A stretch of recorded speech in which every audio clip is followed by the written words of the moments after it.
Our next topic is the bullwhip effect. What's a bullwhip? A bullwhip is something you can use to whip the cows. It looks like this. The bullwhip effect says the order quantities get larger and more variable as you go from retailers to suppliers. Here we have a supply chain. We have a manufacturer, distributor, wholesaler, and retailer. And for each member, you can graph the order quantities over time. Let's look at this manufacturer. The manufacturer places orders with suppliers, and the x-axis is the time, the y-axis is the order quantity, and the order quantities are fluctuating a lot. But if we look at the order quantities for customers, they are very stable. So as you go from here to here, the order quantities get more and more variable. And this looks like the way the buoy moves, right? This is called the buoy effect. The demand at the manufacturing level of a supply chain tends to exhibit more variability than demand at the retail level due to batch ordering, forecasting error, etc. And this was first observed by Procter & Gamble in the 1990s, and since then, a lot of other companies observed the same thing in their supply chains. And this is a very common phenomenon. So why the bully effect? The bully effect exists because members of a supply chain don't share information on demand, and as a consequence, each member keeps their own safety stock. And another reason of the bully effect is batch ordering. So let's look at them in more detail. What happens if information is not shared between members of a supply chain? Let's take an example. This is a supply chain of a dishwasher. Here is a supplier, and here is the manufacturer, General Electric, and here is the retailer, Home Depot. And each member of this supply chain is owned by a different company. They don't share information on their actual sales. They just place orders with another company. So let's see what happens. General Electric needs to plan their production for the next 4 quarters. They need to forecast how many dishwashers this Home Depot will be ordering in the next 4 quarters. So they look at historical data and come up with these estimates. But they don't produce just these quantities. They add extra inventory as safety stock because they think these are what Home Depot actually needs. So they want to be prepared for unusually high demand. So let's say they wanted to add 10 more units as safety stock. So the quantity they actually produce is this quantity plus 10. So they order these quantities to suppliers to 50 plus 10 to 60. 50 plus 10, 160. So what happens next? General Electric produces 260 units in the first quarter, and the supplier receives an order for 260 units. And they think this is what General Electric actually needs. They don't know that this number already includes safety stock. So they add their own safety stock, say 20 units. And they produce more than these. They produce 260 plus 20, 160 plus 20, and so on. So as you go from here to here, each member adds their own safety stock, so the production quantities get larger and larger. And this happens because the members of a supply chain don't share information on their actual sales. So this is one of the causes of the buoy effect. Another reason for the buoy effect is batch ordering. Batch ordering means manufacturers want to aggregate production quantities over time to avoid frequent setups. So what do we mean by a setup? When you're running a factory, one thing you need to keep in mind is the setup cost. The setup cost is the amount of money you need to spend to start a production run.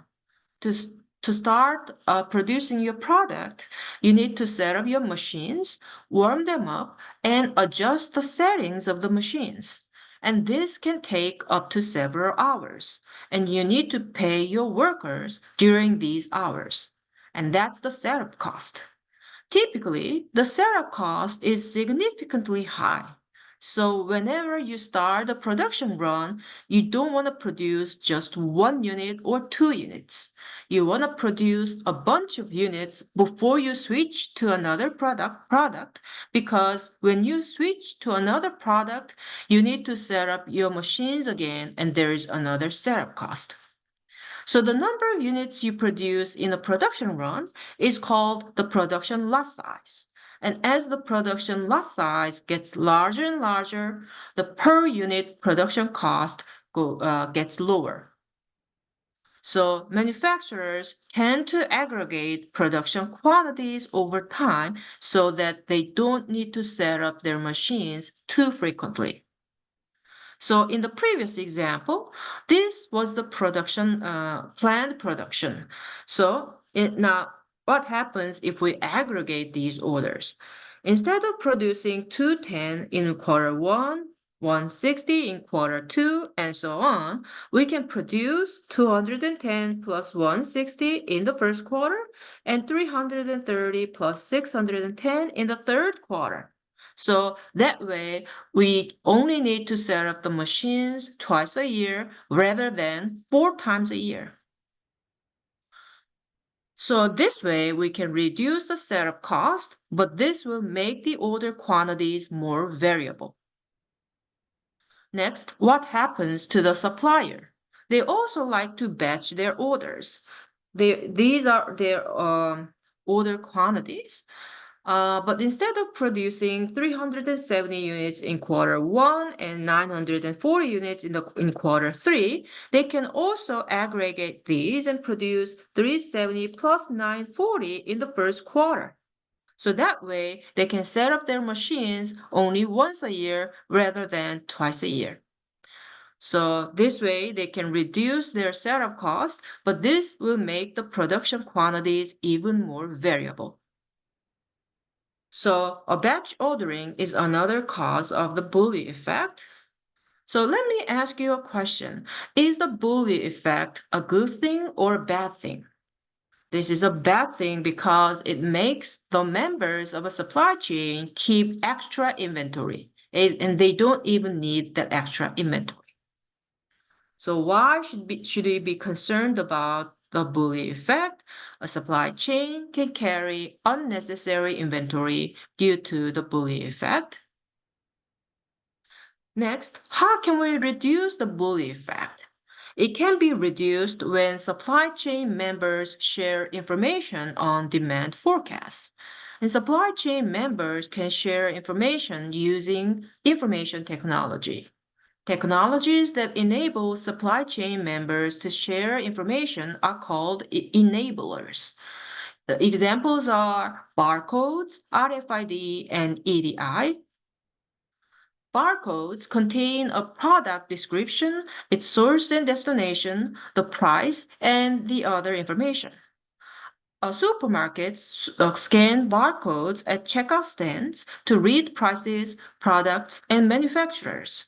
And when barcodes are scanned, point of sale data are created and transmitted to suppliers, producers, and distributors. Barcodes must be scanned by a scanner. On the other hand, RFID tags are attached to containers, shipping cartons, or individual items. They have some advantages. Unlike barcodes, RFID tags don't have to be within the line of sight of the reader. Active tags have local batteries and can operate at hundreds of feet from the RFID reader. And many tags can be read simultaneously. They also have disadvantages. RFID tags are more expensive than barcodes, and barcodes can be generated and distributed electronically via emails and cell phones. An airplane boarding pass is such an example. but RFID tags must be physically presented. Next, electronic data exchange is a software package that enables two companies that do business with one another to transmit common types of data. In the 1980s, automobile manufacturing and transportation industries started to use EDI. EDI automates back office transactions such as sending orders, invoices, and shipment notices, and EDI can run on PCs or large computers.